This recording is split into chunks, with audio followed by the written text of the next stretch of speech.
आज हम लोग सीखेंगे दूरी मापने की इकाई। वैसे तो दूरी मापने की बहुत सारी इकाइयाँ होती हैं, लेकिन हम लोगों के एग्ज़ाम में जो आता है उसे हम लोग देखेंगे। और आपने बहुत बार पढ़ा होगा, बहुत मेहनत करके याद किया होगा, लेकिन याद नहीं हुआ होगा।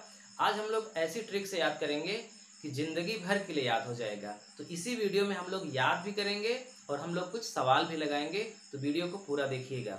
चलिए, आपके सामने ये हमने एक फिगर रखा है। इस फिगर में आप देख रहे होंगे कुल 7 इकाइयां हैं दूरी मापने की। सबसे बड़ी इकाई हमने मील लिया है और सबसे छोटी इकाई को हमने सेंटीमीटर लिया है ना। वैसे तो किलोमीटर, बहुत सारी इकाइयां आएंगी, लेकिन ज़मीन में मुख्य रूप से इन्हीं इकाइयों का प्रयोग होता है। तो मील, 1 मील बराबर 8 फरलांग, 1 फरलांग बराबर 10 जरीब, 1 जरीब बराबर 22 गज, 1 गज बराबर 3 फीट, 1 फीट बराबर 12 इंच और 1 इंच बराबर 2.54 सेंटीमीटर। तो इतना आपको याद करना पड़ेगा। जब आप इतना याद कर लेंगे तो एक दूसरे को कैसे चेंज किया जाता है ये हम लोग सीखेंगे। तो इसे आप याद कैसे करेंगे, पहले तो यही समझते हैं। तो याद करने का भी तरीका ये है कि हमने एक ट्रिक बनाई है। वो ट्रिक ये है कि मीफज गफुई से। क्या है? मीफज गफुई से। मी मतलब मील, फलांग, जरीब, गज, फुट, इंच, सेंटीमीटर।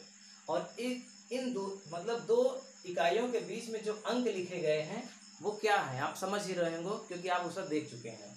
1 मील का मतलब 8 फरलांग होता है। अभी हम लोग ये नहीं देख रहे हैं कि फरलांग क्या है, जरीब क्या है। अभी हम लोग देख रहे हैं कि एक दूसरे से संबंध किस तरह से है। तो सेंटीमीटर तो आप जानते ही होंगे, है ना। 1 मीटर में 100 सेंटीमीटर होता है, ये आप जानते ही होंगे। तो बस सेंटीमीटर से सब बढ़ते हुए क्रम में है, यानी ये सबसे बड़ी इकाई और ये सबसे छोटी इकाई। अब आपको याद हो गया मीफज गफुई से। अब हम लोग सवाल लगाएंगे और सवाल को लगाएंगे तो ध्यान देंगे कि सवाल में जब एक इकाई को दूसरे इकाई में बदला जाएगा तो या तो गुणा होगा या तो भाग, इसके अलावा कुछ होने वाला नहीं है। तो चलिए शुरू करते हैं। प्रश्न है 10 मील में कितने गज होते हैं। हमें ये ज्ञात करना है कि जो मील होता है उसमें कितने गज होते हैं और कितने मील में, 10 मील में। ध्यान से समझिएगा, इस ट्रिक से आपको कुछ भी याद नहीं करना पड़ेगा, बस आपको ये ध्यान में रखना है। देखिए, हम जानते हैं कि जब हम बड़ी इकाई को छोटी इकाई में बदलते हैं तो गुणा करते हैं। जैसे 1 घंटे में 60 मिनट होता है, तो जब भी हम घंटे को मिनट में बदलते हैं तो क्या करते हैं, गुणा करते हैं। और मिनट को घंटे में बदलते हैं तो भाग। यानी ऊपर से जब हम नीचे आएंगे तो गुणा करेंगे और नीचे से जब ऊपर जाएंगे तो हम भाग करेंगे। बस, और आपको कुछ करना नहीं है। आपको क्या लिख देना है, 10 गुणित, क्योंकि हमें मील को बदलना है गज में, यानी ऊपर से आना है नीचे। तो कहां से कहां तक आना है, मील से आना है गज तक। मील से गज तक आना है क्योंकि हमको मील को गज में बदलना है। तो मील से गज के बीच में जितनी भी इकाइयां हैं हमें गुणा कर देना है। तो 10 को तो लिखेंगे ही, 10 गुणित 8 गुणित 10 गुणित 22। और सवाल आपकी हल हो गई। हमने किया क्या, मील को गज में बदलना था, तो हमने मील से गज तक देखा कि बीच में कितनी इकाइयां हैं और उन्हीं इकाइयों का हमें कर देना है गुणा। कुछ भी आपको याद करने की जरूरत ही नहीं है। गुणा करिए, 10 250 8 800 और गुणित 22, तो कितना हो जाएगा, 00 8 दूनी 16, 8 दूनी 16 17,600 गज। सवाल आपकी हल हो गई। 10 मील में कितने गज होते हैं, 17,600 गज। चलिए एक सवाल और देख लेते हैं, बहुत सरल है। 15 जरीब में कितने इंच होते हैं। दूसरी सवाल है, 15 जरीब में कितने इंच होते हैं।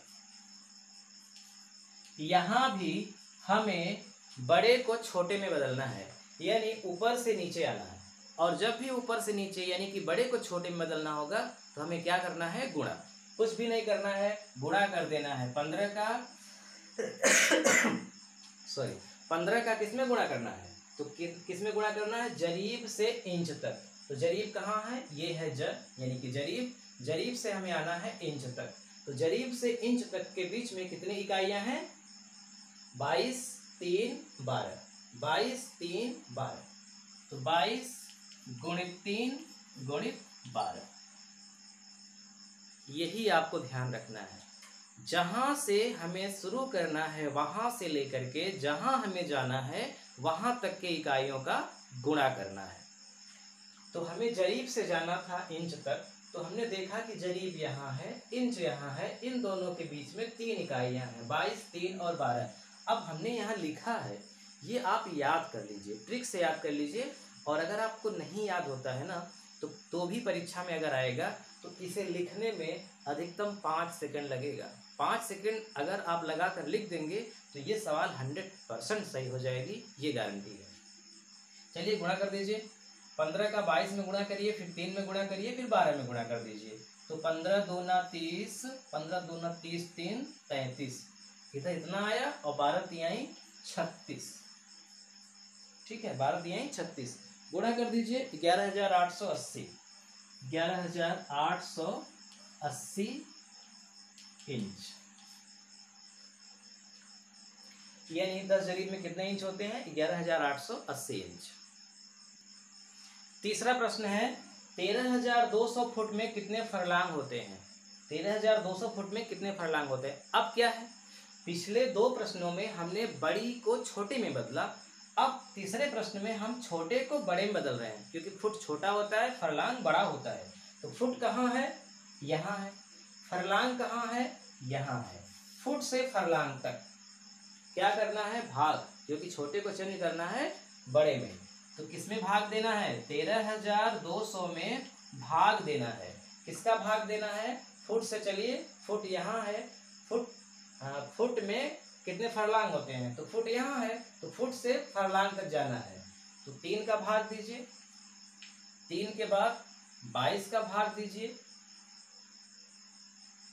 और उसके बाद 10 का भाग दीजिए। आप ऐसा भी कर सकते हैं, इसे ऊपर लिखकर बटे का चिन्ह लगा के 3 गुणित 22 गुणित 10 भी लिख सकते हैं, वो अपने ऊपर है। कुल मिला के इसमें इन तीनों इकाइयों का देना है भाग। ऐसा क्यों किया, क्योंकि हमें छोटे को चेंज करना है बड़े में। चलिए भाग करिए बारी बारी से, 3 चौक 12, शेष 1, 3 चौक 12, डबल 0 भागा 22 भागा 10। फिर से भाग दे दीजिए, 22 दूना 44, 200 भागा 10, फिर 200 में 10 का भाग दिया, कितना आया, 20। क्या 20 फरलांग, 20 फरलांग। सवाल लग गई। कहने का मतलब आप समझ गए होंगे कि आपको कोई भी इस तरह से नहीं याद करना है कि डायरेक्टली का मतलब कि जैसे पूछा है कि फुट में कितने फरलांग होते हैं, तो अब आप ये मत विचार करिए कि फुट से हम फरलांग तक कैसे जाएं। पहले फुट को हम गज में चेंज करें, या इंच में चेंज करें, या मीटर में चेंज करें, उसके बाद फरलांग में जाएं, तब तो बहुत कठिन हो जाएगा। कितना आप याद करेंगे। यही कारण होता है कि नहीं याद होता, हम भूल जाते हैं। कुछ समय तक आप याद कर सकते हो अलग अलग, लेकिन हमेशा के लिए संभव नहीं है। लेकिन इस मेथड से आपको कुछ याद करने की आवश्यकता ही नहीं है।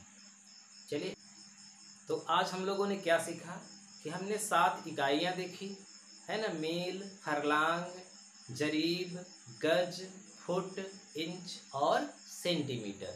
इन 7 को किसी में भी आप बदल सकते हो, केवल गुणा और भाग करके।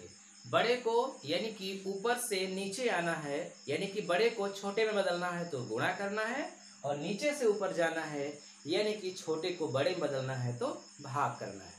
बस इसके अलावा कुछ करने की आवश्यकता नहीं है। चौथा प्रश्न आपके सामने ये लिखा है, आप इसे सॉल्व करिए और कमेंट बॉक्स में इसका उत्तर लिखिए कि क्या सही उत्तर होगा, ताकि हमको भी पता चले कि आपने कितना सीखा।